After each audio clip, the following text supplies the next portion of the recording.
नाशिक लोकसभा मतदारसंघाअंतर्गत येणाऱ्या ग्रामीण भागामध्ये मतदारांमध्ये एक वेगळा उत्साह पाहायला मिळत आहे। सध्या मी त्र्यंबकेश्वर येथील एका मतदान केंद्रावर आहे आणि मतदान केंद्रावरची ही गर्दी बघितली त्यावरून लक्षात येते की किती मोठा उत्साह आहे। त्र्यंबकेश्वर ही एक धार्मिक नगरी आहे। इथे वेगवेगळे आखाडे आहे, साधू संत महंत आहे, त्यामुळे सर्वच इथे आपल्याला पाहायला मिळतात की मोठ्या संख्येने इथे मतदान केंद्र आल्याचं पाहायला मिळतं। इथले स्थानिक नागरिक असेल, आदिवासी पाड्यांवरचे मतदार असेल ते देखील मोठ्या संख्येने इथे आल्याचं पाहायला मिळतात आणि ही रांग बघितल्यानंतर तुम्हाला लक्षात येईल की किती मोठा एक वेगळा उत्साह सध्या या मतदान केंद्रावर आपल्याला पाहायला मिळत आहे। कला साहित्य व विज्ञान महाविद्यालय त्र्यंबकेश्वर इथलं हे मतदान केंद्र आहे। काही मतदार आहे, आपण त्यांना विचारूया किती उत्साह आहे मतदानाला घेऊन। खूप चांगला सर्वात पहिले आज रोजी या विभागात सर्व ज्येष्ठ नागरिक आणि सर्व नागरिक मतदानाचा हक्क बजावण्यासाठी सर्वप्रथम आलेले आहेत। त्यामुळे इतकी रांग इथे दिसते मोठ्या प्रमाणात। खोली क्रमांक 11ची जी लाईन आहे ही सर्वात मोठी रांग असून सर्व मतदार जागरूकतेने मतदानासाठी आज रोजी या ठिकाणी हजर झालेले आहे आणि ही लोकशाहीसाठी आनंदाची बाब आहे। मतदान झालंय तुमचं, काय भावना आहे, किती आनंदी आहे तुम्ही? बऱ्याच वेळानंतर मतदान झालं त्याच्यामुळे अतिशय आनंदी आहे आणि एक सॅटिस्फॅक्शन आहे की जागरूक नागरिक म्हणून मतदान केलेलं आहे। किती वेळ रांगेत राहावं लागलं? 15-1 मिनिटं होते रांगेत तरी।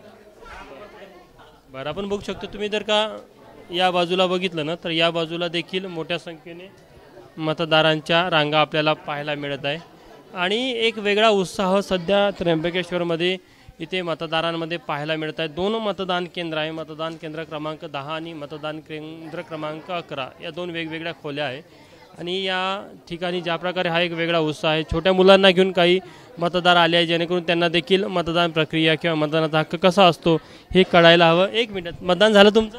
झालं। छोट्या मुलांना घेऊन आला, काय तर आग्रह होता का त्याचा?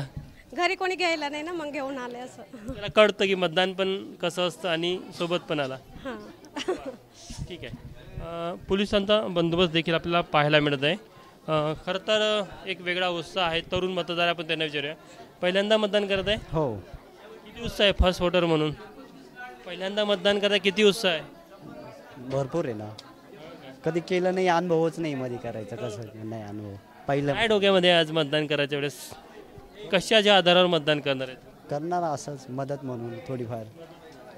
तुम्ही पण फर्स्ट वोटर आहात, पहिल्यांदा करताय? First time. उत्साह आहे?